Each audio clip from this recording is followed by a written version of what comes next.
안교 교과해설 방송을 시작하겠습니다. 지난주에 이어 이번 주에도 우리는 둘째 천사의 기별에 나타난 중요한 교훈들을 공부하게 됩니다. 둘째 천사의 기별은 계시록 14장 8절에 나타난 무너졌도다 무너졌도다 큰 성 바벨론이요 모든 나라에게 그의 음행으로 말미암아 진노의 포도주를 먹이던 자로다는 기별이죠. 여기 나타나는 큰 성 바벨론은 계시록 17장 5절에서 그의 이마에 이름이 기록되었으니 비밀이라 큰 바벨론이라 땅의 음료들과 가증한 것들의 어미로 나타나고 있음을 지난주에 공부하였습니다. 이 큰 성 바벨론으로 상징된 배교한 교회는 모든 사람들을 진노의 포도주로 먹이는 자로 묘사하고 있습니다. 자, 이 진노의 포도주란 왜곡된 하나님의 진리를 상징하는 것입니다. 이번 주에는 바로 이 진노의 포도주의 구체적인 실체에 대한 해석을 살펴볼 것입니다. 선과 악의 대쟁투에서 악을 대표하는 사단은 우주와 온 인류를 속였고 그 사탄의 속임수는 교회에도 미치게 되었는데 하나님의 진리를 왜곡시킨 그 사탄의 속임수들이 구체적으로 무엇인지를 이제 살펴보도록 하겠습니다. 자, 이번 주 교과의 제목이 사탄의 마지막 속임수이죠. 따라서 이 내용을 공부하기 위해서는 사탄이라는 명칭에 대해서 좀 이해할 필요가 있겠습니다. 우리는 성경에서 악을 대표하는 존재가 바로 사탄으로 불리는 것을 잘 알고 있습니다. 자, 왜 그런 명칭이 붙여졌을까요? 사탄은 구약에서 사탄이라는 동사, 히브리어 동사에서 파생된 마귀의 명칭입니다.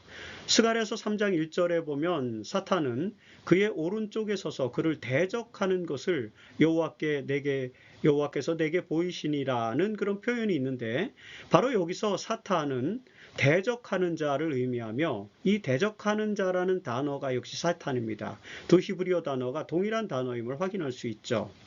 그래서 구약에서 사탄은 고소하다, 비난하다, 대적하다라는 그런 의미를 가진 동사로 나타나는데 이 동사 단어가 그대로 명사가 되어 사탄이라는 명칭으로 등장하게 되는 것입니다. 신약에서도 마찬가지죠. 사탄은 고발자 또는 유혹자와 같은 것들을 의미하는 사타나스라는 헬라어로 사용되죠. 계시록 12장 9절에서는 옛뱀, 곧 마귀라고도 하고 사탄이라고도 하며 온 천하를 꿰는 자라는 그런 표현이 나오죠. 자, 이런 용어에 비춰볼 때 사탄은 유혹하고 속이며 정죄하고 비난하는 존재를 지칭하는 그런 고유명사화된 것임을 우리는 알 수 있게 되는 것입니다. 이 마귀가 사탄이라는 명칭을 갖게 된 결정적인 사건이 바로 창세기 3장에서 하와를 유혹하는 사건이죠. 자, 창세기 3장 1절에서 뱀을 매개로 한 사탄은 하나님이 참으로 너희에게 동산 모든 나무의 열매를 먹지 말라 하시더냐라고 이렇게 묻습니다. 그러자 3절에서 하와는 동산 중앙에 있는 나무의 열매는 하나님의 말씀에 너희는 먹지도 말고 만지지도 말라 너희가 죽을까 하노라 라고 이렇게 대답합니다. 자, 이때 사탄은 너희가 결코 죽지 아니하리라. 너희가 그것을 먹는 날에는 하나님과 같이 되어 선악을 알 줄 하나님이 아심이니라. 이렇게 속이는 장면이 등장을 합니다. 여러분, 이 내용에서 우리는 매우 특징적인 표현을 발견하게 됩니다. 자, 창세기 2장과 3장에서 아담과 하와에게 말씀하시는 하나님은 사실 여호와, 야훼 하나님으로 표현됩니다. 야훼로 표현되죠. 그러나 그 창세기 2장과 3장이 전부 야훼 문서임에도 불구하고 야훼로 표기됨에도 불구하고 여기 사탄과 하와가 대화를 나누는 이 장면에서만큼은 하나님이 야훼가 아니라 엘로힘으로 표현됩니다. 사탄은 인격적인 야훼라는 표현 대신에 비인격적인 엘로힘이라는 보편 단어를 사용함으로써 인간과 하나님 사이를 분리하려는 그런 그런 속임수를 지금 보여주고 있는 것입니다. 이런 유혹은 지금도 계속된다고 볼 수 있겠죠. 자, 우리는 이 내용에서 사탄의 고도의 전략을 파악할 수 있습니다. 그의 속임수는 우리가 눈치채기 매우 어려운 수준으로 다가온다고 하는 것이죠. 그리고 특별히 마지막 때가 되면 이런 사탄의 속임수는 더욱더 정교해질 것입니다. 그래서 하나님의 남은 자손들은 사탄의 속임수에 대항해서 진리를 전파해야만 하는 것입니다.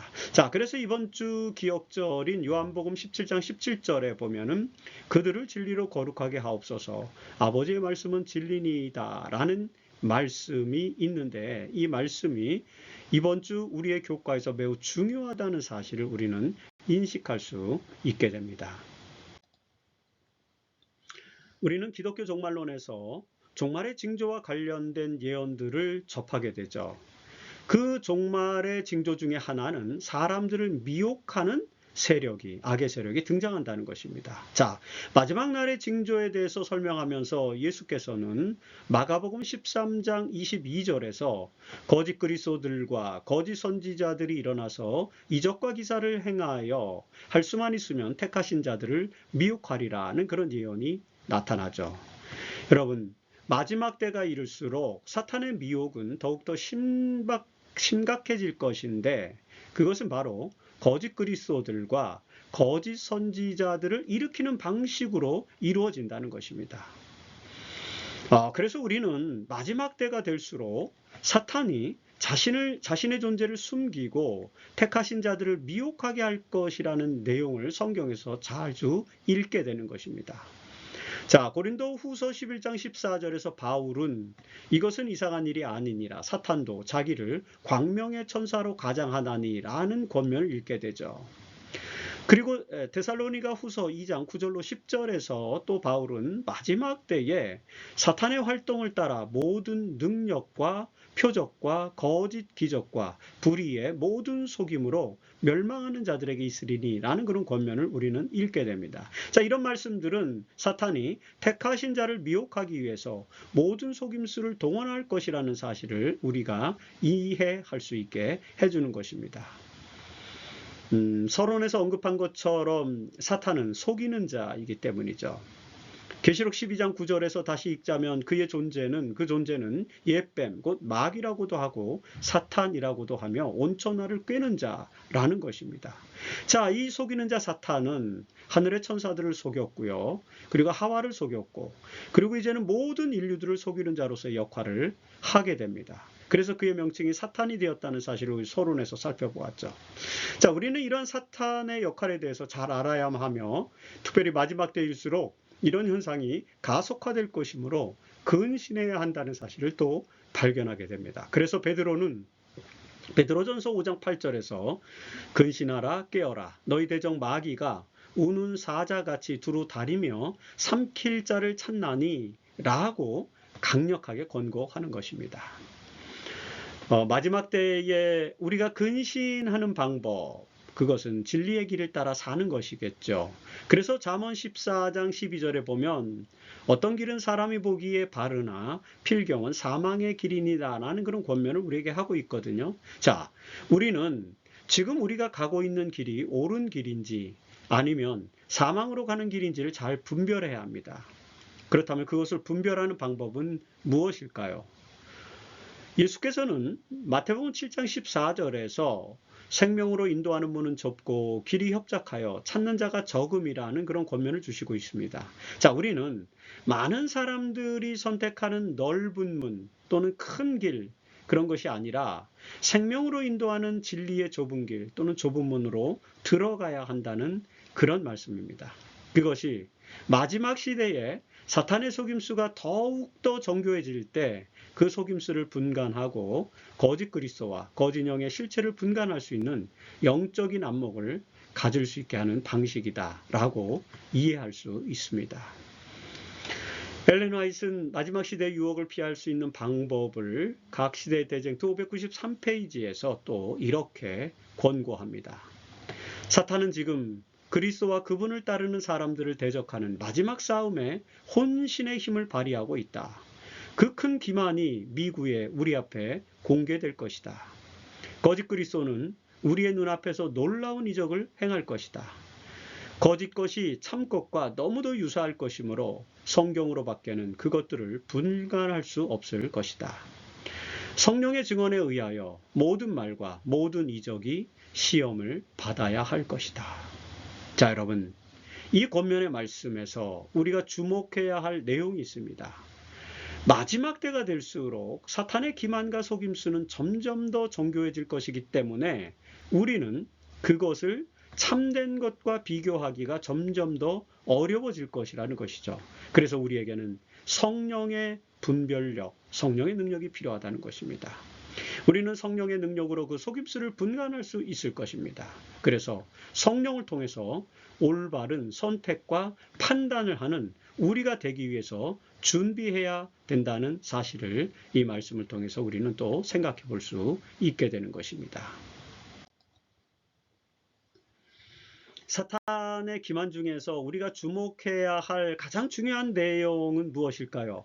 그것은 영혼불멸설과 일요일신성설이라고 말할 수 있겠죠. 사실 이 말씀이 각 시대의 대쟁투 588페이지에서 설명하고 있습니다. 거기 보면 이렇게 기록되어 있습니다.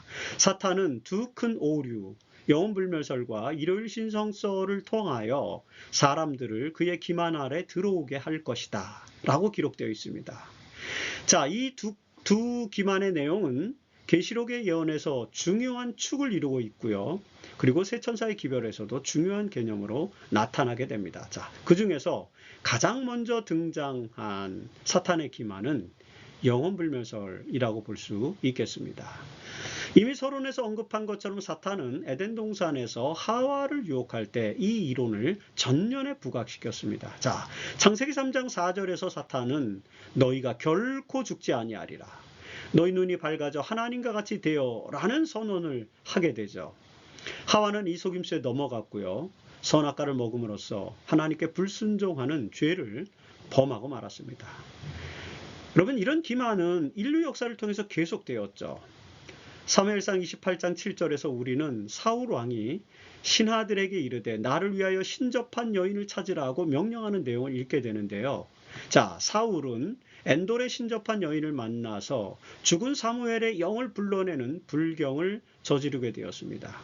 이처럼 인류 역사에서 영혼불멸 사상은 접신 또는 주술과 같은 그런 것들의 주요 원인이 되었음을 보게 됩니다. 그리고 그런 기만 현상은 인류 역사의 마지막 시기에 점점 더 심해질 것이라는 그런 말씀이죠. 자, 마지막 시대의 사탄이 영혼불멸을 활용한 기만 활동은 귀신의 영을 통해서 나타나게 될 것이라고 계시록에 예언되어 있음을 우리는 읽을 수 있습니다. 요한계시록 16장 13절로 14절에 보면 또 내가 봄에 개구리 같은 새 더러운 영이 그리고 거짓 선지자 입에서 나오니 그들은 귀신의 영이라 이적을 행하여 라는 그런 표현이 등장합니다. 마지막 시대의 악의 세력들은 귀신의 영으로 하나님을 대적하게 될 것이라는 그런 말씀입니다. 우리는 이 표현을 이제 강신술의 내용과 연결시키죠. 여러분들이 잘 알고 있는 것처럼 현대 강신술은 1848년 3월에 뉴욕주 하이츠빌이라고 하는 곳에서 폭스 자매에 의해서 시작되었습니다. 그들은 영매가 되어서 죽은 자의 영혼과 소통하게 되었는데 이것이 바로 현대 강신술의 시작입니다. 여러분, 19세기 재림교회는 이 현상을 주목하게 되었고요. 그리고 그 현상을 계시록 16장에 귀신의 영에 적용하여 마지막 시대에 강신술이 등장하게 될 것을 주목하게 됩니다. 그리고 우리는 이 강신술이 영혼불멸 사상에서 기인하는 것임을 아주 잘 알고 있죠. 그러나 성경은 죽은 자의 영혼이 영원히 살아있다는 그런 영혼불멸을 가르치지 않는다는 것을 재림교회는 강조하죠. 사실 성경은 죽은 자는 아무것도 모르고요. 영혼불멸이 아니라 죽은 자의 부활을 가르치고 있는 것을 우리는 잘 알고 있습니다. 여러분, 전도서 9장 5절에는 산자들은 죽을 줄을 알되 죽은 자들은 아무것도 모르며 라고 설명합니다. 그렇죠? 그리고 욥기 19장 25절로 27절에는 나의 대속자가 살아계시니 마침내 그가 땅 위에 서실 것이라 재림하시는 거죠. 내 가죽이 벗김을 당한 뒤에도 내가 육체 밖에서 하나님을 보리라고 기록합니다.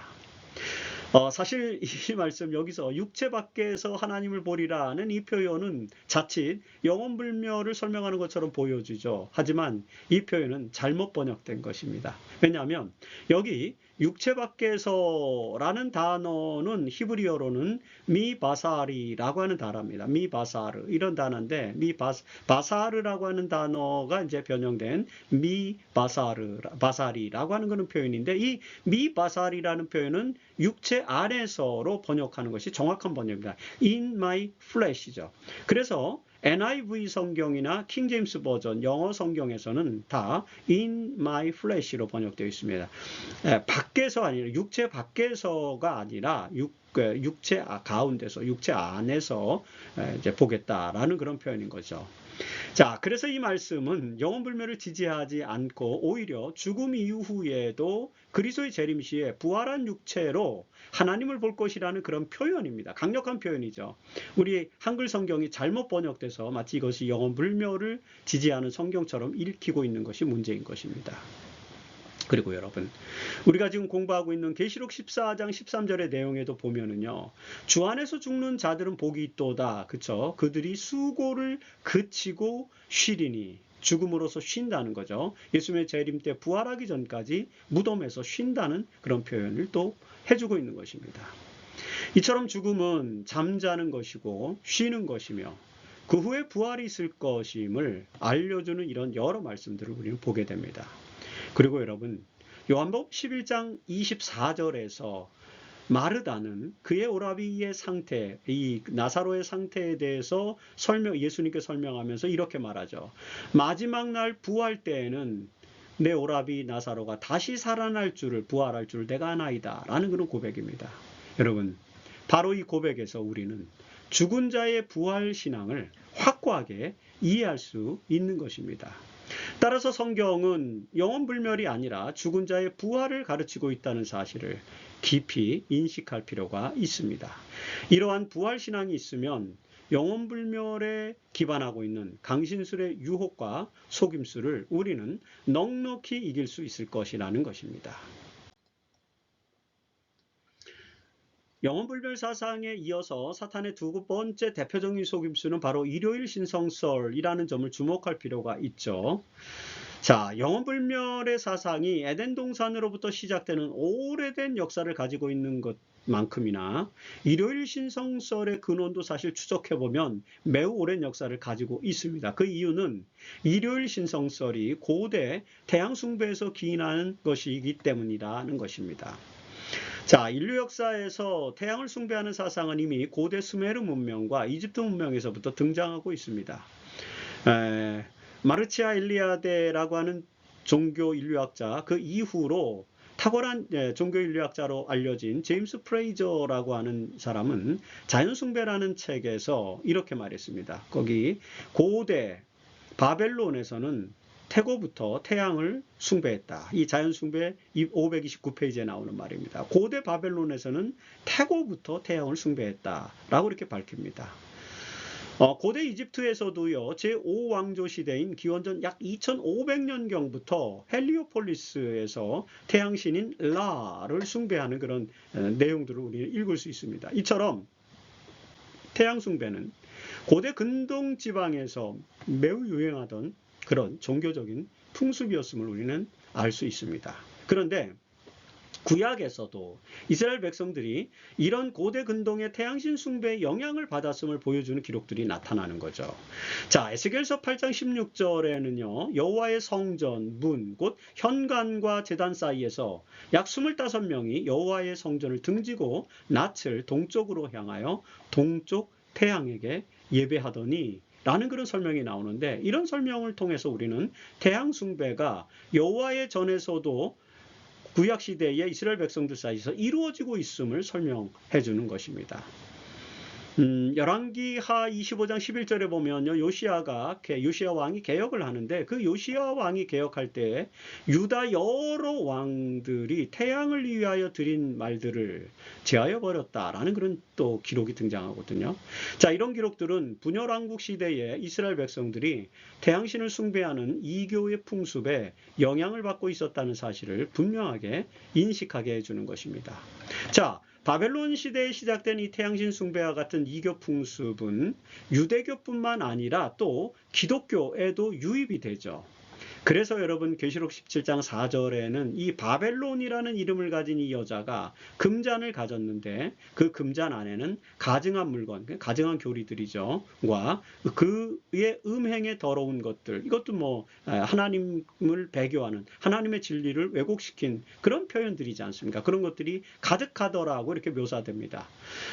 바벨론으로 상징된 배교한 교회는 하나님 대신에 다른 이교 종교 풍습들을 섬겼는데 그 중에는 태양숭배도 포함되어 있다는 것이죠.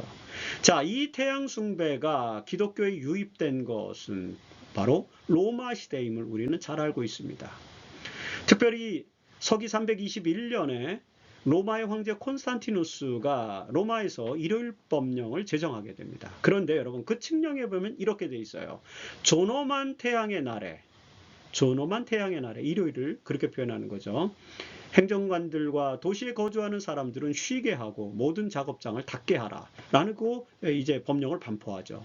자, 이 법령은 사실 로마인들로 하여금 교회에 참석하도록 유도하는 것이었지만 사실 그 표현에 보면은 존엄한 태양의 날에 맞추어서 그 날을 예배하도록 하였다라고 하는 그런 표현인 것입니다. 이것에 이제 문제점이 있다는 것이죠. 사실 당시 로마에서는 기독교인들이 일요일에 예배를 드리고 있었습니다. 모든 기독교인들이 일요일에 예배를 드리고 있었어요. 이미 기원 AD 2세기, 서기 2세기 중반부터 본격적으로 시작된 일요일 예배, 안식일 예배와 일요일 예배가 병행해서 드려졌는데 이것이 3세기 후반쯤 오면은 이제 로마에서는 일요일 예배로 안식일 예배가 대체하는 모습을 보게 됩니다.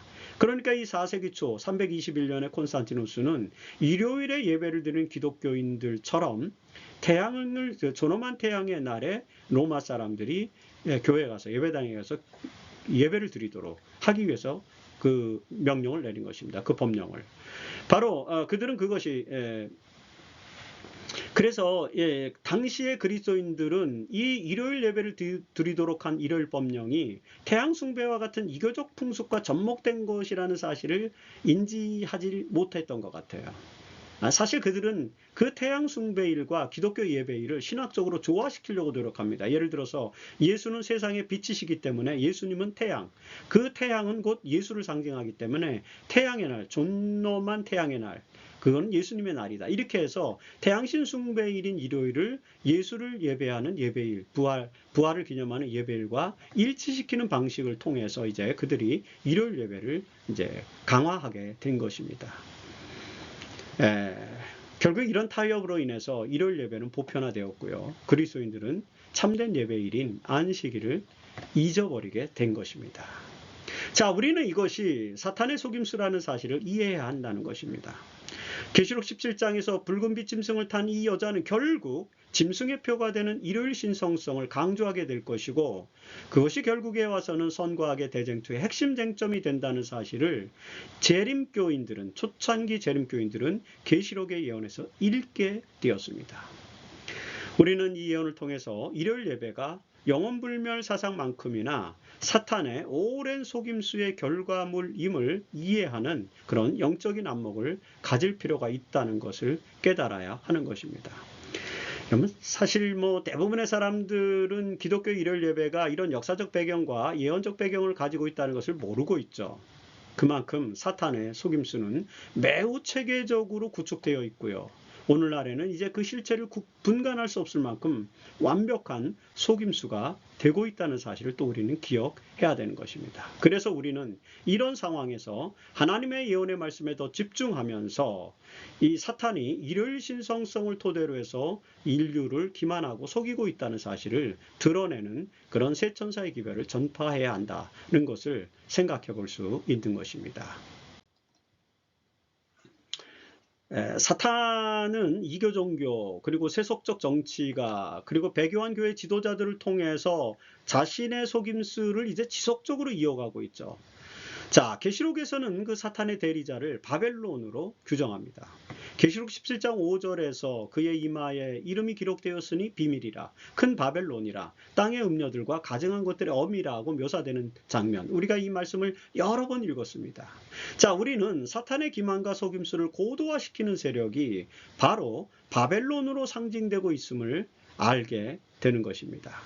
그런데 여러분, 우리가 지금 공부하는 이 세 가지 우주적 기별에서 이 바벨론의 운명이 어떻게 될 것인지가 예언되어 있다는 것을 주목해야 합니다. 자, 둘째 천사의 기별, 계시록 14장 8절에서 보면 또 다른 천사 곧 둘째가 그들을 따라 말하되 무너졌도다 무너졌도다 큰 성 바벨론이요 모든 나라에게 그의 음행으로 말미암아 진노의 포도주를 먹이던 자로다 라고 선포하죠. 자, 모든 나라에게 음행으로 진노의 포도주를 먹이던 바벨론, 거짓교리, 속임수를 가지고 영혼불멸과 일월신성설과 같은 그런 거짓교리들을 가지고 하나님의 진리를 왜곡시키므로 진노의 포도주를 먹이고 음행했던 이 바벨론은 계시록 17장에 등장하는 그 내용과 같은 표현으로 나타나는 것이죠. 그리고 이 바벨론의 세력이 무너졌다는 것이 바로 이 둘째 천사의 기별입니다. 바벨론은 거짓 가르침으로 모든 나라를 음행에 이르게 만들었기 때문에 결국 선과 악의 대쟁투에서 그 악의 세력은 무너지게 될 것이라고 이제 예언되어 있는 것입니다. 그렇다면 그 세력을 무너뜨리는 것은 무엇일까요?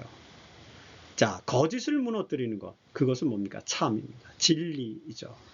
따라서 바벨론이 무너졌다고 선포하는 둘째 천사는 하나님의 진리를 바로 세움으로써 그것을 무너뜨릴 수 있다는 것입니다.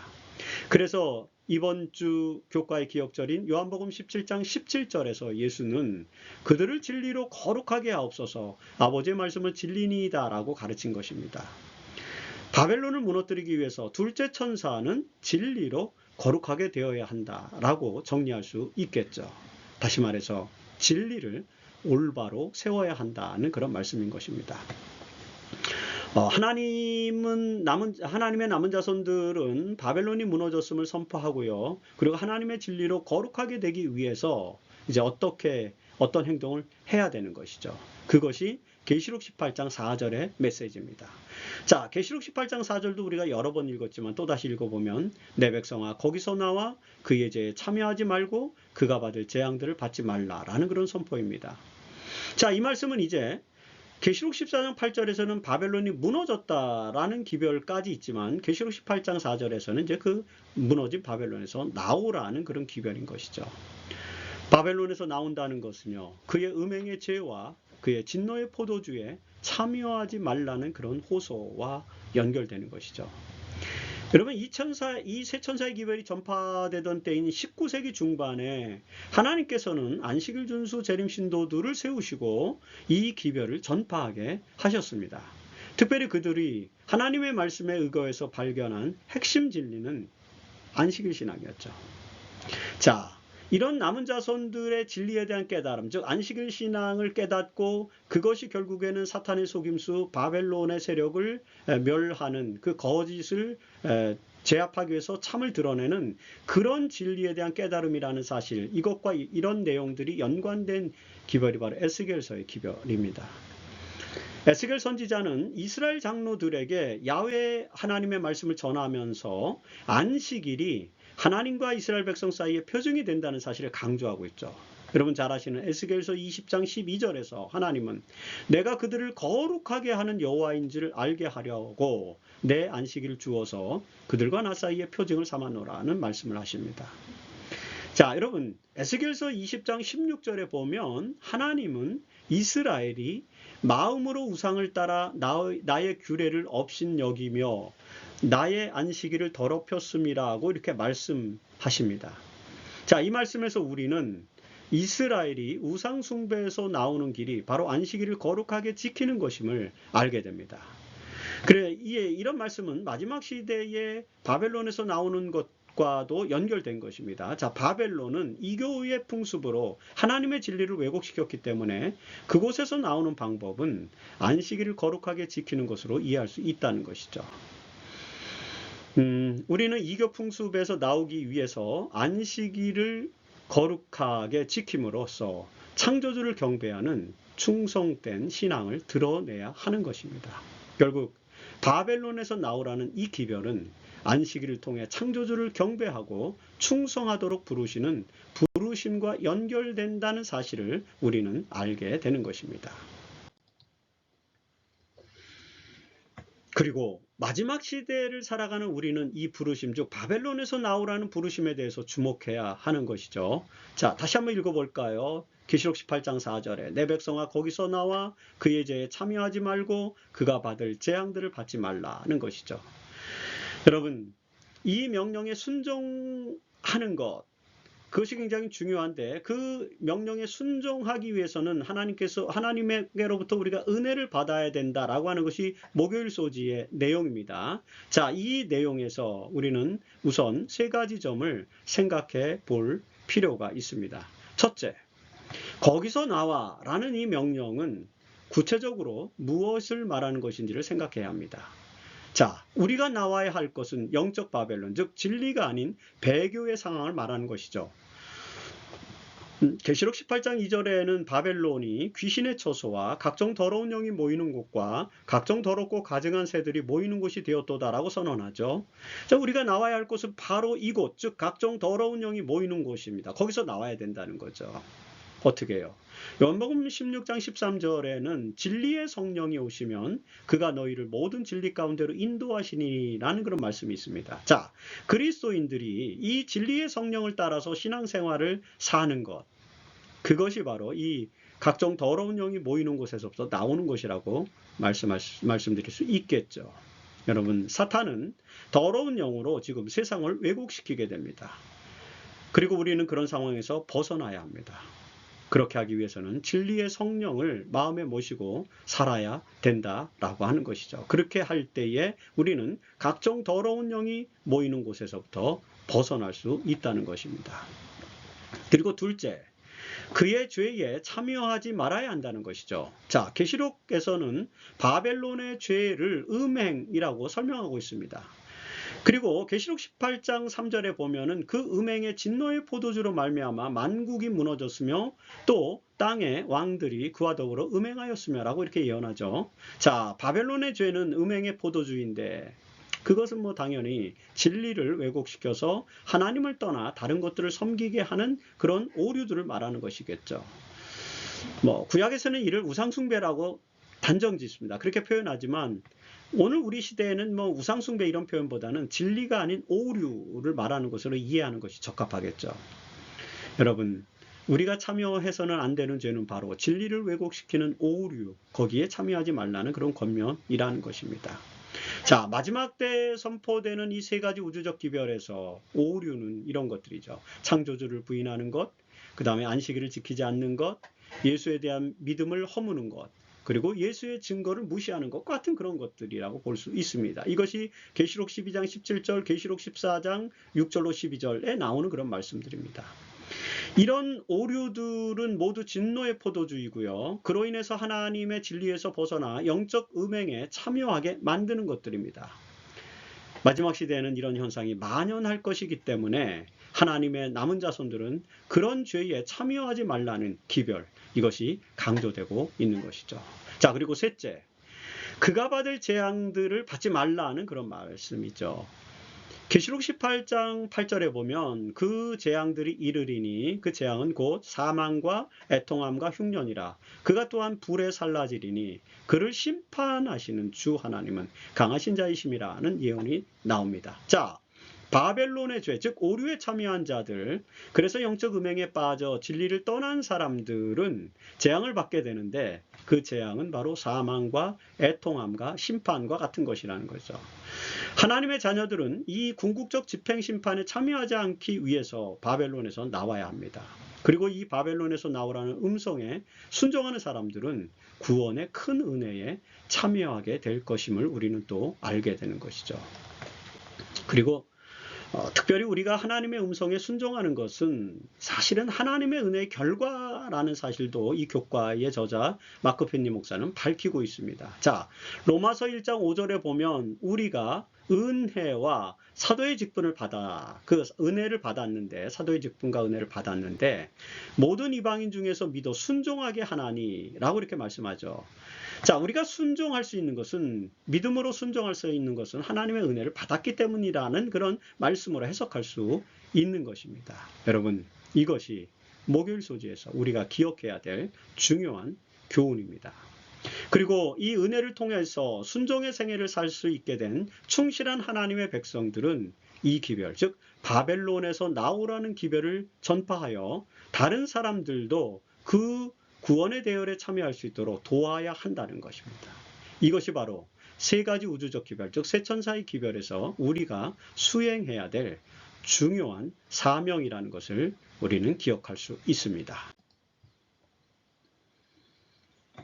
이번 주에 우리는 사탄의 마지막 속임수와 그로 인한 배교적 상황들을 바벨론이라는 이언적 상징 개념을 통해서 논의하면서 마지막 시대에 하나님의 충실한 백성들이 가져야 할 순종의 믿음이 무엇인지에 대해서 살펴보았습니다. 우리는 어떤 길이 옳은 길인지를 분별하기 어려운 시대에 살고 있습니다. 자, 이런 시대에 하나님의 말씀을 따라 성령의 음성을 듣는 것이 가장 옳은 길임을 또한 우리는 살펴보았죠. 자, 사탄은 영원불멸 사상 또는 일요일 신성성 등을 통해서 고대 바벨론의 오류들을 기독교 신학에 접목함으로써 진리를 왜곡시켰습니다. 그러나 하나님의 백성들은 하나님의 진리에 충성하도록 부르심을 받았죠. 특별히 진리에 충실하는 방법 중 하나가 안식일 준수를 통한 창조주를 경배하는 것임을 우리는 이 세 천사의 기별을 통해서 알게 됐습니다. 그리고 우리가 오류의 중심인 영적 바벨론에서 나오라는 기별에 순종하기 위해서 하나님의 은혜를 받았다는 사실을 또한 살펴보게 되었습니다. 자, 이제 이번 주 교과를 마무리하면서 엘렌 화이트의 권면을 읽어보도록 하겠습니다. 각세대쟁투 604페이지입니다. 그러나 하나님께서는 바벨론 가운데 한 백성을 가지고 계신다. 그러므로 하나님의 심판이 내리기 전에 그 충성된 자들은 그의 죄에 참여하지 말고 그의 받을 재앙들을 받지 말도록 불러냄을 받아야 한다. 그리하여 하늘에서 내려오는 천사로 표상된 운동은 그의 영광으로 땅을 환하게 비추고 큰 음성으로 외치면서 바벨론의 죄를 지적하고 있다. 이 권면의 말씀은 우리에게 주어진 것입니다.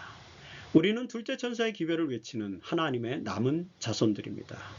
우리의 기별 선포로 하나님의 진리가 보존되고 사탄의 속임수에서 많은 사람들을 구원하는 놀라운 역사가 일어나기를 간절히 바라면서 이번 주 교과 해설 방송을 마치겠습니다.